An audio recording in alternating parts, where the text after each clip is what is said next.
পকোড়া তো বিভিন্ন জিনিস দিয়ে বিভিন্নভাবে বানিয়ে খেয়েছেন, তবে আজ আমি পেঁয়াজ দিয়ে একদম ইউনিক একটি পকোড়া বানিয়ে দেখাবো।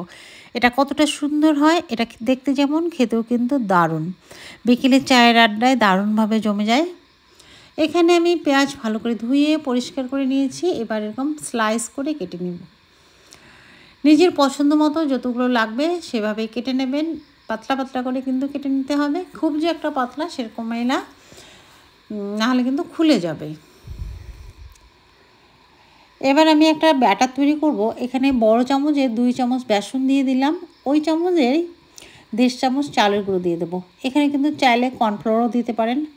এখানে ছোটো চামচের 1/2 চামচ জিরে গুঁড়ো, 1/2 চামচ ধনিয়া গুঁড়ো, 1/2 চা চামচের থেকে একটু বেশি লঙ্কার গুঁড়ো, 1/2 চা চামচের থেকে একটু কম হলুদ গুঁড়ো, 1/2 চা চামচ কালো জিরে, আর দিয়ে দিচ্ছি স্বাদ অনুসারে লবণ।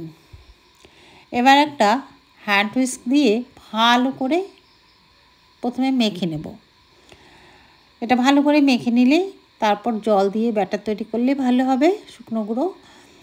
এবার অল্প অল্প জল দিয়ে একটা ব্যাটার তৈরি করে নিতে হবে। একবারে জল দিতে যাবেন না, তাহলে কিন্তু ব্যাটার নরম হয়ে যেতে পারে। যেহেতু আমি একটা থকথকে ব্যাটার তৈরি করব, সেহেতু অল্প অল্প জল দিতে হবে। অল্প অল্প জল বুঝে শুনে দিয়ে তারপরে কিন্তু ব্যাটারটা তৈরি করতে হবে, খুব একটা বেশি জল লাগবে না। আমার ব্যাটারটা তৈরি হয়ে গেল। ঘনত্বটা দেখে বুঝতে পারছেন কতটা ঘনত্ব রেখেছি আমি। এটা আমার কিন্তু ফ্যাটানো হয়ে গেছে। এবার এখানে সামান্য খাবার সোডা দিয়ে দিলাম। চাইলে এখানে বেকিং পাউডার দিতে পারেন, তবে একটু বেশি দিতে হবে। বেকিং সোডা দিয়ে আবারও একটু ভালো করে নেড়ে চেড়ে নেব। তারপর আমি ভাজতে চলে যাচ্ছি। গ্যাসের ওভেনে সাদা তেল বসিয়ে মিডিয়াম ফ্লেমে গরম করে নিয়েছি। এবার একটা একটা করে স্লাইস দিয়ে তারপর আমি কাঁটা চামচ দিয়ে সুন্দর করে তুলে নেব। এখানে সুন্দরভাবে কিন্তু কোট হয়ে যাচ্ছে, দেখতে পাচ্ছেন। পাতলা হলে কিন্তু এরকম কোট হবে না, একটু ঘনই তৈরি করে নিতে হবে, তাহলে কোটটা খুব সুন্দর হবে। এবার আমি একটা একটা করে তেলে দিয়ে দিচ্ছি। হাই ফ্লেমে দেবেন না, তাহলে কিন্তু উপর থেকে ডার্ক হয়ে যাবে, ভিতরে কিন্তু নরমই থাকবে। এভাবে মিডিয়াম ফ্লেমে দিয়ে একটু নেড়ে চেড়ে ভেজে নেবেন, দেখবেন খুব সুন্দরভাবে মুচমুচে হয়ে গেছে। একে একে আমি অনেকগুলো দিয়ে দিচ্ছি। আমি এখানে 5টা দিয়ে দিচ্ছি। আমি পরের ব্যাচটা আবারও ভেজে নেব। ফ্যামিলি মেম্বার হিসেবে তৈরি করতে পারবেন, যার যত ফ্যামিলি মেম্বার আছে, তবে একটু বেশি করেই তৈরি করবেন, দেখবেন বাচ্চা থেকে বড় সবাই খুব পছন্দ করবে। আর এইভাবে পেঁয়াজের পকোড়া খেয়েছেন কি না জানি না, তবে যদি না খেয়ে থাকেন একবার হলে কিন্তু ট্রাই করতে পারবেন। হাতে যদি মাত্র 10 মিনিট সময় থাকে আর বাড়িতে 2টো পেঁয়াজ থাকে, তাহলে কিন্তু হয়ে যাবে। এর থেকে আর বেশি কিছু লাগবে না। আর সাধারণ জিনিস তো ঘরেই থাকে সব সময়, সবার বাড়িতেই। এটাতে না আছে বাড়তি ঝামেলা, না আছে কোনো খরচ। যখন তখন বাচ্চাদের কিন্তু এটা বানিয়ে দিতে পারবেন।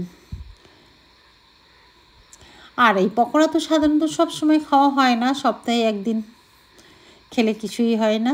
দেখবেন সবাই কিন্তু খুশি হবে। এভাবে যদি বিকেলে একটু চায়ের আড্ডায় বানিয়ে দেন, সবাই প্রশংসাই করতে থাকবে। এবার এগুলো ভাজা হয়ে গেছে, উপর থেকে সুন্দর মুচমুচে হয়ে গেছে। এটা কিন্তু একদম ক্রিস্পি। পরের ব্যাচটাও একই রকম করে ভেজে নেব। যতগুলো আমি বানিয়েছি সবগুলোই একইভাবে ভেজে নেব। আশা করছি ভালো লাগবে। ভালো লাগলে অবশ্যই একটা লাইক দিয়ে কমেন্ট করে জানাবেন কেমন লেগেছে। আর নিজেরা বাড়িতে তৈরি করলে বলবেন কেমন হয়েছে খেতে। চ্যানেলে নতুন হলে একটা সাবস্ক্রাইব করার অনুরোধ থাকলো। সাবস্ক্রাইব করে পাশে থাকা বেল নোটিফিকেশনটি অল করে রাখবেন, যাতে করে আমি ভিডিও আপলোড করলে সর্বপ্রথম আপনাদের কাছে পৌঁছে যায়। আর যারা ফেসবুক থেকে দেখছেন, পেজটি ফলো করে রাখার অনুরোধ থাকলো। আমার সবগুলো ভাজা হয়ে গেল। এবার একটা ট্রেতে আমি পরিবেশন করছি। দেখে বুঝতে পারছেন এটা কতটা মুচমুচে হয়েছে। এটা সসের সঙ্গে পরিবেশন করে না, চায়ের সঙ্গে দারুণ লাগে। একটা আমি ভেঙে দেখাবো কতটা মুচমুচে। দেখে বুঝতে পারছেন এটা কতটা মুচমুচে হয়েছে। ভেতরটা খুব সুন্দর সফট, উপরটা একদম ক্রিস্পি। ভালো লাগলে বন্ধু আত্মীয়র মধ্যে শেয়ার করে দেবেন। আজ এ পর্যন্তই, দেখাবো অন্য আরেকটি নতুন রেসিপিতে। ভালো থাকবেন, সুস্থ থাকবেন। ধন্যবাদ।